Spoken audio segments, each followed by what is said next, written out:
ಹಾಸನದಲ್ಲಿ ಬಟ್ಟೆ ಅಂಗಡಿ ಆಫರ್ಗೆ ಜನರು ಮುಗಿಬಿದ್ದಿರುವಂಥದ್ದು. 1000ಕ್ಕೆ 20 ಶರ್ಟ್ ಆಸೆಗೆ ಬಂದಂತಹ ಜನರಿಂದ ನೂಕು ನುಗ್ಗಲು ಉಂಟಾಗಿದೆ.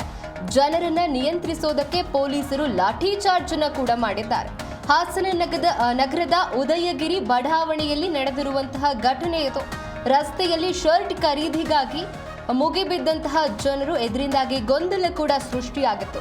ಲಾಠಿ ಬೀಸಿ ಪರಿಸ್ಥಿತಿಯನ್ನ ನಿಯಂತ್ರಣ ಮಾಡಿದ್ದಾರೆ ಪೊಲೀಸರು. ನೀವು ಕೂಡ ದೃಶ್ಯಾವಳಿಗಳಲ್ಲಿ ಗಮನಿಸ್ತಾ ಇದ್ದೀರಾ. ಉದಯಗಿರಿಯ ಅರುಣ್ ಮೆನ್ಸ್ವೇರ್ನಿಂದ ಆರಂಭಿಕ ಕೊಡುಗೆಯ ಆಫರ್ ಅನ್ನ ಕೊಟ್ಟಿದ್ರು. 1000ಕ್ಕೆ 20 ಶರ್ಟ್ ಅಂತ. ಇನ್ನು 1000ಕ್ಕೆ 20 ಶರ್ಟ್ ಆಸೆಗೆ ಬಂದಂತಹ ಜನರಿಂದ ನೂಕು ನುಗ್ಗಲು ಉಂಟಾಗಿತ್ತು. ಜನರನ್ನ ನಿಯಂತ್ರಿಸೋದಕ್ಕೆ ಪೊಲೀಸರು ಲಾಠಿ ಚಾರ್ಜ್ ಅನ್ನ ಮಾಡಿದ್ದಾರೆ. ಇನ್ನು ರಸ್ತೆಯಲ್ಲಿ ಶರ್ಟ್ ಖರೀದಿಗೋಸ್ಕರ ಜನರು ಮುಗಿಬಿದ್ದಿರುವಂಥದ್ದು ನೀವು ಕೂಡ ದೃಶ್ಯಾವಳಿಗಳಲ್ಲಿ ಗಮನಿಸ್ತಾ ಇರಬಹುದು. ಲಾಠಿ ಬೀಸಿ ಪರಿಸ್ಥಿತಿಯನ್ನ ಪೊಲೀಸರು ನಿಯಂತ್ರಿಸಿದ್ದಾರೆ. 50 ರೂಪಾಯಿ ಒಂದು ಶರ್ಟ್ ಆಸೆಗೆ ಜನಸಾಗರವೇ ಹರಿದು ಬಂದಿತ್ತು. ಬಡಾವಣೆ ಠಾಣಾ ವ್ಯಾಪ್ತಿಯಲ್ಲಿ ಅಂದರೆ ಹಾಸನ ನಗರದ ಉದಯಗಿರಿ ಬಡಾವಣೆಯಲ್ಲಿ ನಡೆದಿರುವಂತಹ ಘಟನೆ ಇದು. ನೋಡಿ, ನೀವು ಕೂಡ ಗಮನಿಸ್ತಾ ಇರಬಹುದು ಯಾವ ರೀತಿಯಾಗಿ ನೂಕು ನುಗ್ಗಲು ಉಂಟಾಗಿದೆ ಅಂತ.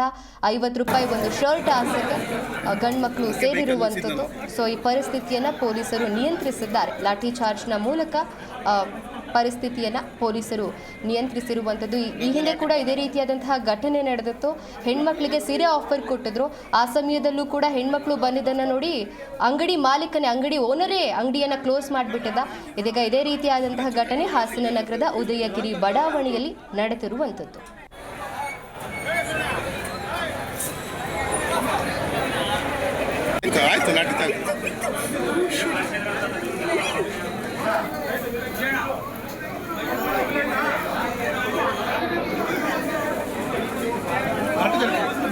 ನೋಡಿ ಅಲ್ಲಿ ನೋಡಿ ಒಲ್ಟ್ರು